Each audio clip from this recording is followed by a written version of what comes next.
नमस्कार। इस वक्त के बुलेटिन के साथ हाजिर हूं मैं अनुपम। प्रदेश की हर छोटी बड़ी खबरों को लेकर नोएडा में पुलिस ने बड़े फ्रॉड का खुलासा किया है। पुलिस ने एक ऐसे गैंग को पकड़ा है जो फर्जी फर्म के जरिए सरकारी राजस्व में चूना लगा रहे थे। करीब 10,000 करोड़ से ज्यादा के फ्रॉड का अनुमान है।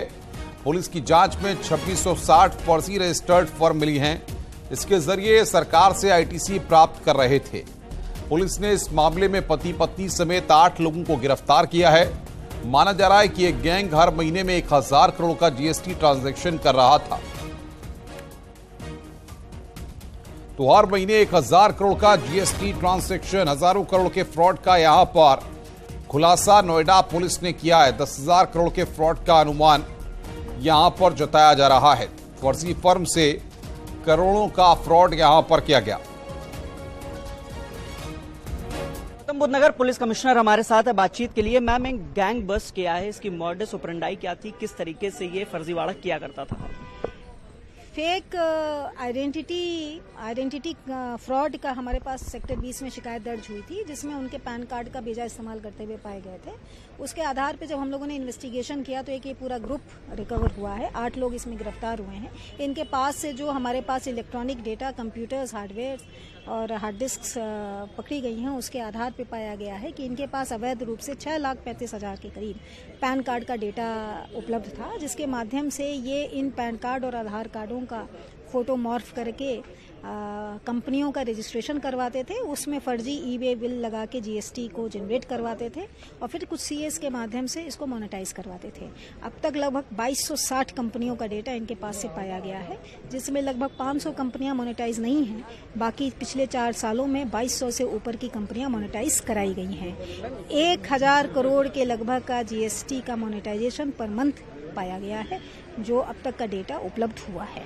मैम, बात करें तो जो डेटा है, डेटा लीक की शिकायत बहुत होती है। आपने बताया कि 6 लाख से ज्यादा इनके पास पैन कार्ड थे, तो जाहिर तौर पे कोई कंपनी इनको प्रोवाइड करा रही थी। क्या उस ट्रेल पे भी आप लोग काम कर रहे हैं? जी हाँ, डेटा प्रोवाइडर्स के तौर पे कुछ नंबर्स और कुछ कंपनियों के नाम हमें इनके हार्डवेयर से उपलब्ध हुए हैं, हार्ड डिस्क से उपलब्ध हुए हैं, और इसको भी अब आगे इन्वेस्टिगेशन कर रहे हैं। डेटा प्राइवेसी का जो है हैक करके डेटा प्राइवेसी का जो है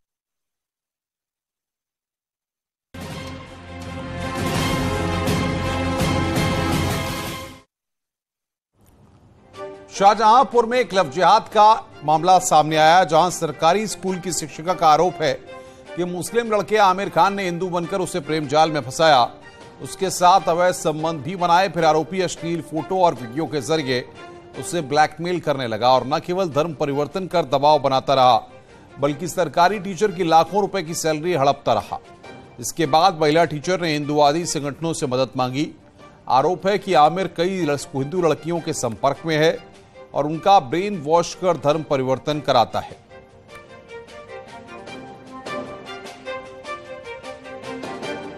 मुस्लिम लड़का आता था, मुझे नहीं पता था कि वो मुस्लिम है। उसने अपना नाम कपिल बताया, तो एज ए मतलब आना जाना जैसे कुछ टाइम तक वो आया गया। तो उसके बाद में जो है उसने ऐसे धीरे धीरे जो है वो फ्रेंडशिप हुई, तो उसने कपिल नाम बताया, अपना कलावा उसके हाथ में होता था। तो इसके बाद में जो है मतलब थोड़ा जब मुझे बाद में पता लगा कि ये मुस्लिम लड़का है, उसके बाद में मैं उससे हटने लगी। और जब मैंने उसको मना किया फ्रेंडशिप के लिए भी, तो उसने कहा कि नहीं, मैं तुम्हारे लिए हिंदू बन जाऊंगा। उसने मुझे यहाँ पे आके फंसा लिया कि जो है हम जो है आपके लिए हिंदू बन जाएंगे, जबकि मैंने क्लियर मना कर दिया।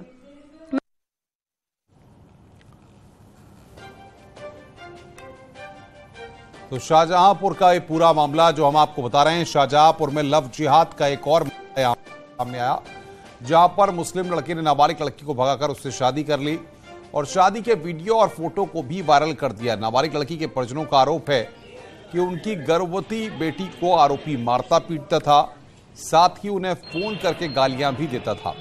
परिजनों की शिकायत पर पुलिस ने बरामद कर लिया है। साथ ही आरोपी की गिरफ्तारी के लिए छापेमारी की जा रही है। बताया जा रहा है कि आरोपी मुस्लिम लड़का नाबालिग के पड़ोस में रहता था। इस दौरान दोनों का प्रेम प्रसंग शुरू हुआ और आरोपी नाबालिग को लेकर फरार हो गया था।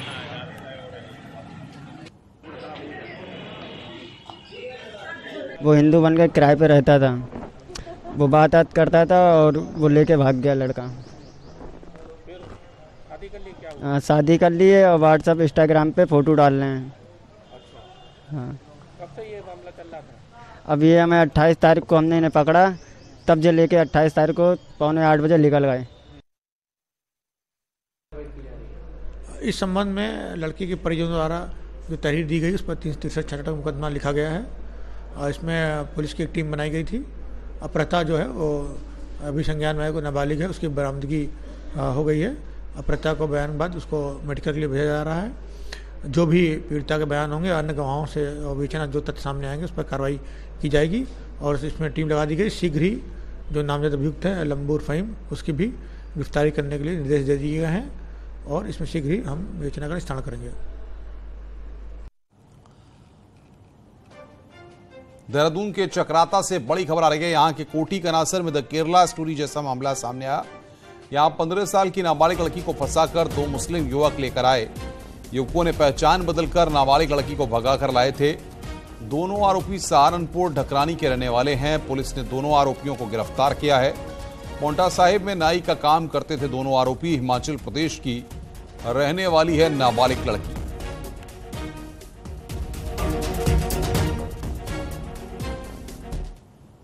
लड़के 20-22 साल की उम्र के और एक नाबालिग लड़की 15-16 साल की उम्र की चक्राता में साथ में घूम रहे थे और वो होटल में कोई कमरा लेना चाह रहे थे। तो गांव वालों को शक हुआ उनके अगेंस्ट, तो उन्होंने हमें तहरीर दी। तो हमारे पटवारी उधर मौके पे गए, उन्होंने मौके पे उनसे पूछताछ की और उस पर पूछताछ के बाद पता चला कि वो लड़की नाबालिग है और 2 लड़कों के साथ आई हुई है और हिमाचल से आई हुए हैं वो पोंटा साहिब से। तो उसके बाद जब हमें शक हुआ कि शायद से कोई ऐसा केस हो सकता है तो हम पूछताछ के लिए, क्योंकि नाबालिग लड़की का मामला था, तो हम नीचे लेके आए उन्हें कालसे में। वहाँ पे फर्दर पूछताछ हुई। पूछताछ के बाद आगे अग्रिम कार्रवाई के रूप में लड़कों के खिलाफ FIR की गई है।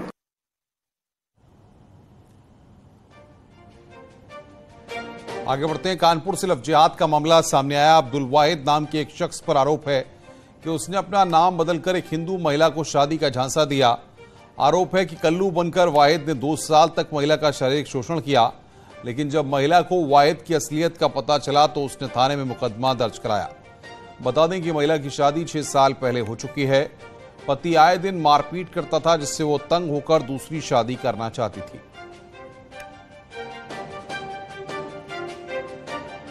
कल्लू नामक एक व्यक्ति संपर्क करता है। वो उसको अच्छे जीवन रहन सहन की आश्वासन देकर उसके साथ शादी करने का झांसा देकर के अपने साथ रख लेता है।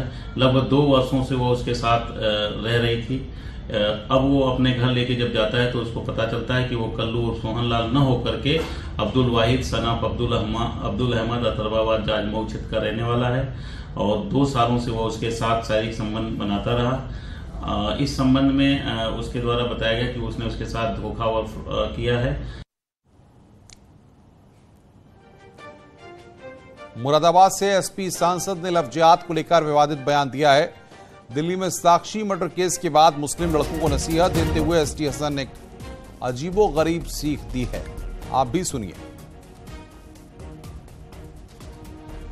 धर्म छुपा के उसने दोस्ती करी और उसे प्यार मोहब्बत इश्क हो गया, तो ये बिल्कुल गलत है। और मैं तो ये कहता हूँ आज के दौर में, क्योंकि हालात और इंसानियत अब बहुत ख़तरनाक दौर से गुजर रही है, ख़ास तौर से मुस्लिम बच्चों से मैं कहना चाहता हूँ कि किसी इश्क लव के चक्कर में ना पड़ें, प्यार मोहब्बत के चक्कर में ना पड़ें।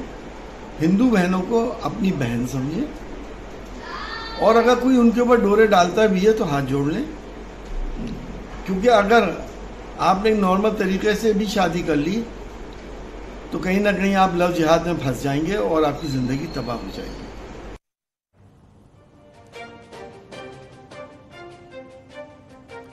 आगे बढ़ते हैं। राजधानी लखनऊ के डालीबाग इलाके की झुग्गी में आज डूडा और पुलिस का जॉइंट सर्च ऑपरेशन चला है। इलाके में बांग्लादेशी या रोहिंग्या लोगों की तलाश में सर्च ऑपरेशन चलाया गया। इस दौरान अधिकारी झुग्गियों में लोगों के डॉक्यूमेंट चेक करते हुए नजर आए।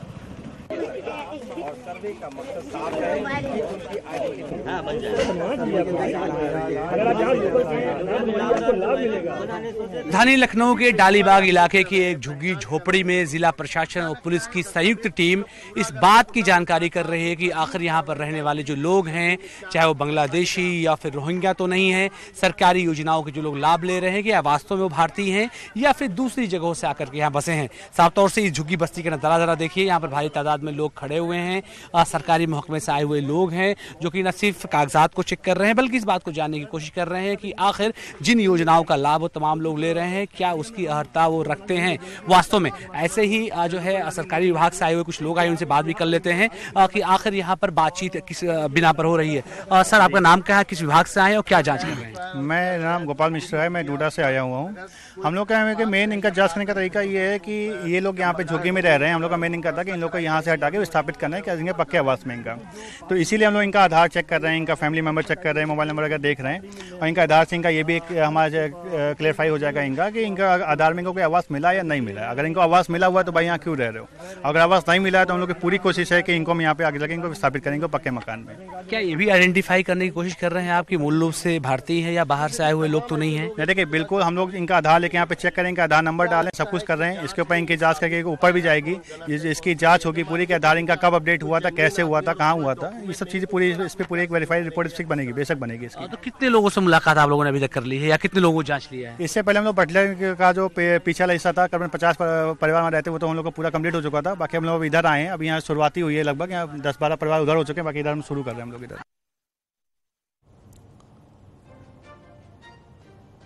उत्तर प्रदेश में योगी सरकार में भूमाफियाओं पर एक्शन जारी है। आज प्रशासन ने 210 बीघा जमीन को अवैध कब्जे से मुक्त कराया। तस्वीरें मेरठ के थाना प्रतापपुर क्षेत्र के इटायरा गांव की हैं, जहां पुलिस की टीम सरकारी जमीन पर कब्जा लेने पहुंची। यहां सरकारी जमीन पर अवैध कब्जा हुआ था, इसे कब्जा मुक्त कराया गया। तो वहीं अभी 400 बीघे जमीन पर कोर्ट में मामला चल रहा है।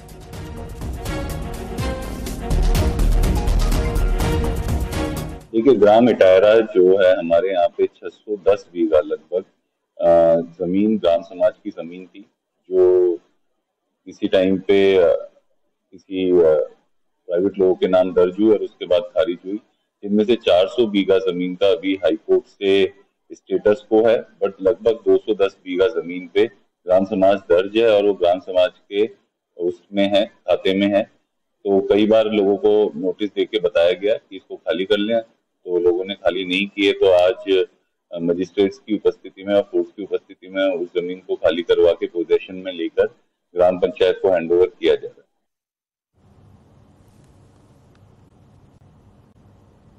इटावा पुलिस ने बाइक चोर गैंग के सदस्यों को गिरफ्तार किया है और उनके पास से 11 बाइक और एक कार बरामद की है। पुलिस का कहना है कि आरोपी अमन कुमार गुड़गांव में जोमेटो कंपनी में डिलीवरी बॉय के रूप में काम किया करता है और अपने साथियों के साथ मिलकर चोरी की घटनाओं को अंजाम देता था।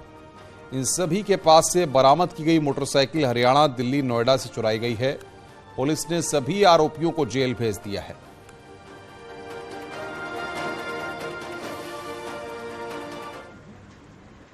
देखिए, 3 लोग पकड़े गए हैं इसमें, विवेक, पंकज और अमन, ये 3 लोग पकड़े गए हैं और तीनों हमारे जनपद इटावा के रहने वाले हैं। एक बकीवर का है और 2 शहर इटावा के रहने वाले हैं और तीनों वहाँ इसलिए पकड़े गए हैं क्योंकि इनके पास से 12 गाड़ियाँ बरामद हुई हैं जो बहुत ही महंगी वाली मोटरसाइकिल होती हैं, वो गाड़ियाँ बरामद हुई हैं। RTR आपके अपाचे है, इसमें स्मार्ट वाली व्हीकल्स हैं, इसमें कुछ ऐसी व्हीकल्स हैं जो 3.5 लाख की एक मोटरसाइकिल पड़ती है, वो वाली है। इको एक गाड़ी है, वो भी बरामद हुई है 4 पहिया। तो 11 मोटरसाइकिलें और एक इको गाड़ी बरामद हुई है।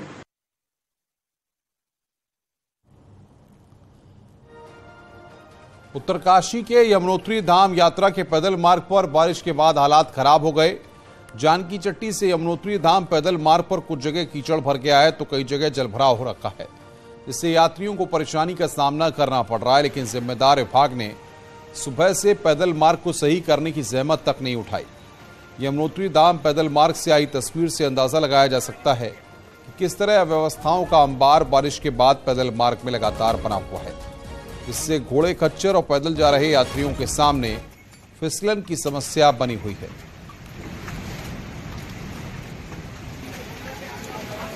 भंडेरी घाट से यमुनोत्री धाम का पैदल मार्ग है, वैकल्पिक मार्ग, उसमें जगह जगह कीचड़ की ऐसी स्थिति हो रखी।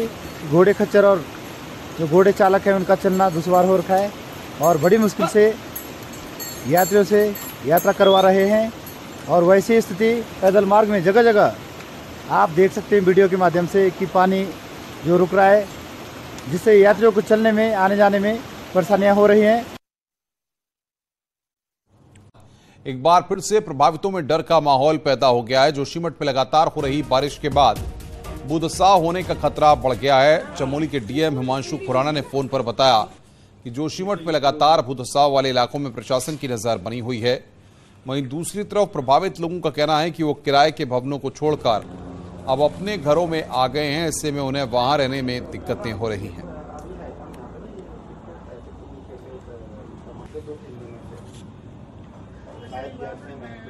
तो देख करके आज सुबह देखा तो मैंने वो जो मेरे मकान की सीढ़ी है जो बिल्कुल छत से चिपकी हुई थी, वो पूरी कम से कम 1.5 इंच के लगभग ऊपर उठ गई और मकान की छत नीचे बैठ गई। आपको तो होटलों में रखा था, तो वापस क्यों आए फिर यहाँ पे? होटलों में रखा हुआ था, मेरा एक्सीडेंट हो गया था और उसके बाद लगातार होटल वालों का हमारे जो नोडल अधिकारी थे उनका फोन आ रहा था कि भाई कमरा खाली कर दो, कमरा खाली कर दो कह के। इटावा में पुलिस ने महिला से गैंगरेप करने वाले मुख्य आरोपी को गिरफ्तार कर लिया। साथ ही अन्य फरार आरोपियों की तलाश जारी है। बता दें कि 5 दिन पहले महिला के साथ 3 लोगों ने गैंगरेप की वारदात को अंजाम दिया था, जिसके बाद से ही पुलिस सभी आरोपियों की तलाश में जुटी हुई है।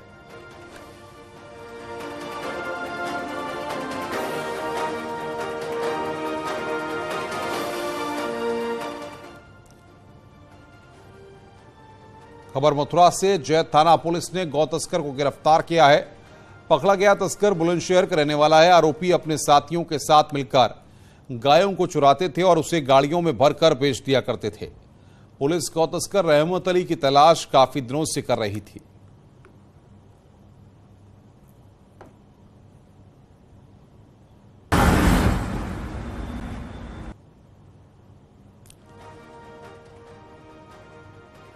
बरेली से खबर है। पुलिस ने अरबों रुपए की ठगी करने वाले आईसीएल ग्रुप के डायरेक्टर को गिरफ्तार कर लिया है। आरोपी के ऊपर कई जिलों में ठगी के अलग अलग मामले दर्ज हैं। इस कंपनी के जरिए आरोपी ने 26 जिलों में अपना जाल फैलाकर गरीबों से लेकर बड़े अधिकारियों और नेताओं को भी अपना शिकार बनाया था। आरोपी रकम दोगुनी करने का लालच देकर कंपनी में निवेश करवाते थे, फिर पैसे लेकर फरार हो जाते थे।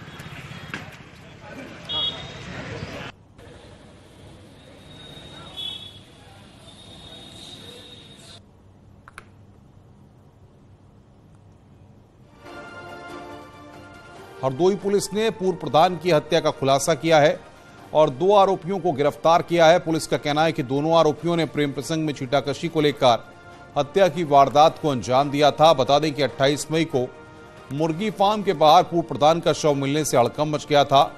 मामले में पुलिस ने नामजद 2 आरोपियों को गिरफ्तार किया है।